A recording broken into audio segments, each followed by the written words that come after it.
Você já parou para se perguntar o porquê que alguns insetos aquáticos, ou aranhas, ou até mesmo outros tipos de insetos conseguem andar sobre as águas?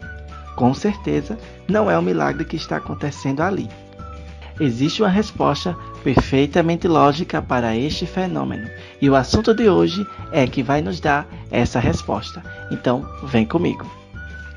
Hoje, nós vamos discutir sobre interações intermoleculares, um assunto importantíssimo na química. Então já pega lápis e caneta para poder fazer todas as anotações da aula de hoje.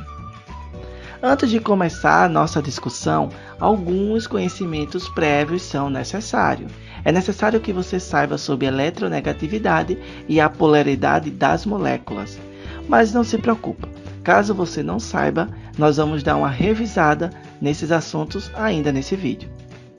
Então vamos lá. Mas afinal, o que é eletronegatividade? Quando nós falamos de eletronegatividade, estamos nos referindo à capacidade que um átomo tem de atrair elétrons para si quando está ligado a outro átomo. Ou seja, vamos um exemplo, eu tenho dois átomos que estão ligados e um acaba puxando os elétrons para si do outro.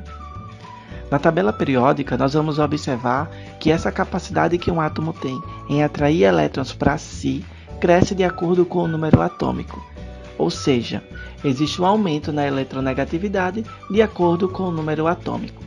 Por exemplo, nós podemos observar que a eletronegatividade ela cresce da esquerda para a direita e de baixo para cima.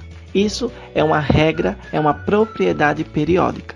Isso quer dizer que os elementos que estão à direita na minha tabela periódica e mais acima, eles são mais eletronegativos. Calma, você não precisa decorar quais são todos esses elementos. Alguns recebem uma atenção mais especial por conta da sua alta eletronegatividade. Vamos ver quais são.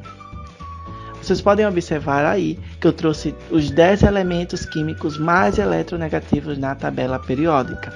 E eles crescem da direita para a esquerda. Ou seja, quando nós comparamos a eletronegatividade desses 10 elementos mais eletronegativos, nós podemos observar que o flúor é o mais eletronegativo de todos. Ou seja, em uma ligação química, ele vai ter a tendência de atrair os elétrons para si. E é através dessa atração de elétrons, dessa eletronegatividade, que nós vamos gerar a polaridade das moléculas. Ou seja, criar polos, dependendo de quem esteja fazendo a ligação. Quando nós falamos de polaridade das moléculas, nós temos as moléculas que são polares, ou seja, tem dois polos, e as moléculas que são apolares, que não possuem polo algum. Vamos aos exemplos. No primeiro exemplo, eu tenho o ácido fluorídrico, uma molécula diatômica, formada por dois átomos, pelo hidrogênio e pelo flúor. E aí eu te pergunto, quem vai atrair mais elétrons para si, o hidrogênio ou o flúor? Para dar essa resposta, nós precisamos voltar ao slide anterior, aqueles 10 elementos mais eletronegativos que eu trouxe para vocês. Quando nós observamos essa escala, nós vamos perceber que o flúor é mais eletronegativo que o hidrogênio, o que significa que ele vai atrair os elétrons de hidrogênio para si, deixando o hidrogênio parcialmente positivo e fazendo com que o flúor fique parcialmente negativo. Ou seja, a minha nuvem de elétrons, a minha densidade eletrônica, ela vai se locomover em direção ao flúor. E para vocês visualizar melhor isso, nós podemos utilizar as setinhas, os vetores, para indicar que os elétrons eles estão sendo atraídos pelo flúor. Com isso, eu vou ter uma molécula polar, ou seja, eu vou ter dois polos. O flúor é mais eletronegativo, está com mais elétrons para si, o que significa que o seu polo vai ser parcialmente negativo. O hidrogênio ele vai ficar parcialmente positivo, porque ele está tendo seus elétrons atraídos pelo flúor. Logo, nós temos dois polos. Mas o que acontece quando nós temos dois átomos com a mesma eletronegatividade? Vamos ver agora. Por exemplo, o gás oxigênio. que é formado por 2 átomos de oxigênio. Neste caso, estes átomos eles possuem a mesma eletronegatividade. Então não existe como um atrair mais elétrons do que o outro, ou seja, não tem como existir polos. Conclui-se que a densidade eletrônica desta molécula vai ser a mesma para os 2 átomos. Neste caso, nós temos uma molécula apolar. Não temos cargas parciais nem positiva e nem negativa. Beleza? Entendido até aqui? Sobre a eletronegatividade e a influência que ela tem na polaridade das moléculas? Bom, vamos dar continuidade ao nosso vídeo e agora realmente nós vamos entrar no assunto de hoje. Mas o que a gente vai ver hoje? Nós vamos saber o que são essas interações intermoleculares e quais são os seus tipos, que é o dipolo permanente, o dipolo reduzido e um tipo particular, que é a ligação de hidrogênio.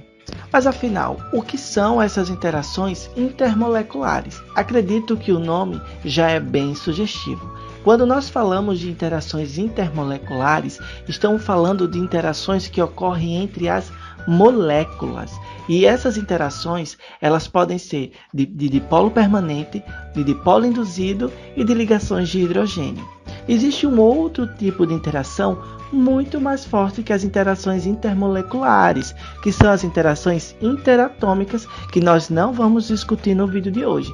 Mas para você não se confundir, as interações interatômicas, ela ocorrem entre átomos e normalmente elas são conhecidas como ligações químicas, que são as ligações metálicas, as ligações iônicas e as ligações covalentes.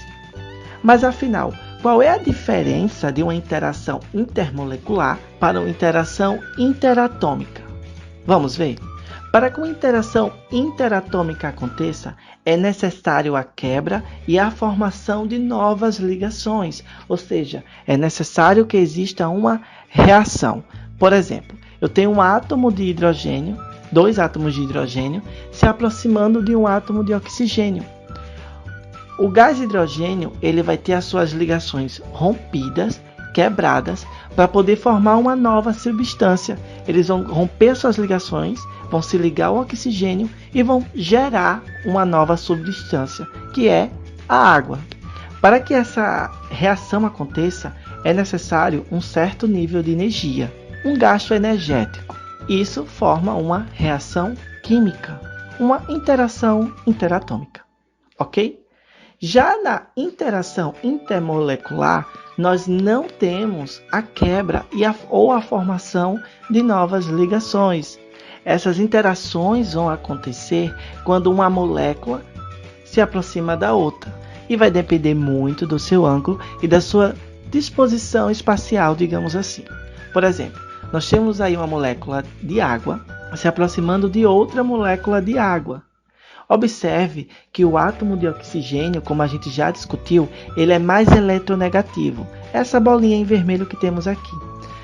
Quando essa molécula de água se aproxima da outra molécula de água, fazendo com que o oxigênio fique próximo do hidrogênio, nós vamos ter uma interação. Ou seja, neste caso, o oxigênio ele é mais eletronegativo que o hidrogênio, o que vai fazer com que eles tenham cargas parciais opostas e se atraiam, permitindo uma interação. Uma interação química significa que as moléculas elas vão se atrair ou se repelir entre si, sem que ocorra a quebra ou a formação de novas ligações. Tudo bem até aqui? Está conseguindo acompanhar? Vamos continuar. No nosso cotidiano, nós podemos observar várias substâncias com diversas propriedades diferentes, tais como os estados físicos, que é o sólido, líquido, gasoso, os pontos de fusão e de ebulição, a solubilidade e assim por diante. Em grande parte, essas diferenças de propriedades que observamos nas substâncias devem-se às diferentes interações e atrações que se estabelecem entre as suas moléculas. Esses tipos de interações foram bastante estudadas pelo físico holandês Johannes Diederik van der Waal. Nós vamos estudar aqui 3 tipos de forças intermoleculares: o dipolo permanente, também chamado de dipolo-dipolo, o dipolo induzido, conhecido também como forças de London, e o caso particular, que é a ligação de hidrogênio, antigamente conhecida como ponte de hidrogênio. Falando sobre as interações do dipolo permanente ou dipolo-dipolo, ela ocorre somente em moléculas polares, em que os elétrons estão distribuídos de forma assimétrica, ou seja, uma parte da molécula possui maior densidade eletrônica. Em moléculas constituídas de átomos diferentes, os elétrons não são compartilhados de maneira equivalente. Por exemplo, o ácido clorídrico, que é uma molécula diatômica, pois possui apenas 2 átomos, o elemento mais eletronegativo, que no caso é o cloro, atrai os elétrons da ligação e força um dipolo elétrico. Ou seja, uma vez que o cloro é mais eletronegativo que o átomo de hidrogênio, a ligação do HCl exibirá um dipolo elétrico, 2 polos, com os elétrons tendendo a serem mais atraídos pelo cloro. Então, essa ligação terá uma carga parcial negativa no cloro, que é representada por essa letra grega, elevada a um sinal de menos, e uma carga positiva no carbono, que segue o mesmo padrão de representação, alterando apenas o sinal de menos para mais. Em moléculas assim, a parte positiva atrai a parte negativa de outra molécula, e assim sucessivamente. Essa é a formação de dipolo permanente, que possui intensidade média. É mais intensa que a força de dipolo induzido e menos intensa que a força de ligação de hidrogênio. Da mesma forma que os lados opostos de um ímã se atraem, os lados opostos de um dipolo se atraem também, dando origem às interações dipolo-dipolo, como nós conhecemos.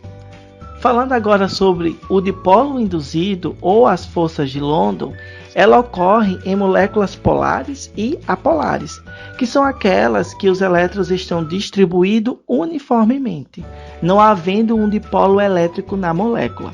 No entanto, quando essas moléculas apolares, ou átomo, no caso dos gases nobres, elas se aproximam, pode acontecer com que ocorra a deformação nas suas nuvens de elétrons, pois a atração e repulsão entre os elétrons e os núcleos do átomo faz com que essas nuvens se deformem. Essa deformação ela é apenas temporária, ou seja, ela é dinâmica, mas forma regiões do átomo ou da molécula que ficam com maior quantidade de elétrons, ou seja, são formados dipolos instantâneos. Ao se aproximar de outras moléculas, esses dipolos instantâneos podem induzir a molécula vizinha a também se polarizar, e assim surgem forças atrativas, que são as forças do dipolo induzido. A força do dipolo induzido é de menor intensidade e também chamada de força de London. Essas forças intermoleculares existem entre moléculas apolares e foram explicadas e relacionadas com movimentos dos elétrons. E por fim, a ligação de hidrogênio. Essa é a força intermolecular mais intensa e é uma atração que ocorre entre o hidrogênio e o átomo de flúor, oxigênio e nitrogênio. Ou para ajudar na assimilação, podemos utilizar o termo FON. Ou seja, o hidrogênio se liga a esses 3 átomos, o flúor, o oxigênio e o nitrogênio. É esse tipo de força intermolecular que ocorre, por exemplo, entre a molécula de água. Tais moléculas são polares, sendo que o oxigênio possui uma carga parcial negativa e os hidrogênios possuem cargas parciais positivas, como nós vimos lá atrás no vídeo. Assim, acontece que um hidrogênio de uma molécula de água é atraída pelo oxigênio de outra molécula de água, e assim por diante. Uma vez que o hidrogênio é o menor átomo da tabela periódica, é possível que as duas moléculas entrem em contato muito próxima de uma forma tão intensa que forme essa ligação de hidrogênio. Beleza? Então, esses são os meus 3 tipos de interações intermoleculares. Mas calma que eu não esqueci de responder a pergunta do início do vídeo não. Como eu perguntei no início, você já observou que alguns insetos conseguem andar sobre as águas? Por que será que isso acontece? para explicar essa pergunta, nós temos que falar sobre a tensão superficial da água. As moléculas que estão no interior do líquido, elas atraem e são atraídas por todas as moléculas vizinhas. Essa ligação de hidrogênio que eu acabei de falar, elas são atraídas de tal modo que essas forças elas se equilibram. Já as moléculas da superfície, elas só são atraídas pelas moléculas de baixo e dos lados. E, consequentemente, essas moléculas se atraem mais fortemente e criam uma película semelhante a uma película elástica na superfície da água. Isso ocorre com todos os líquidos, tá? Apenas estamos dizendo que o fenômeno é particularmente mais intenso na água.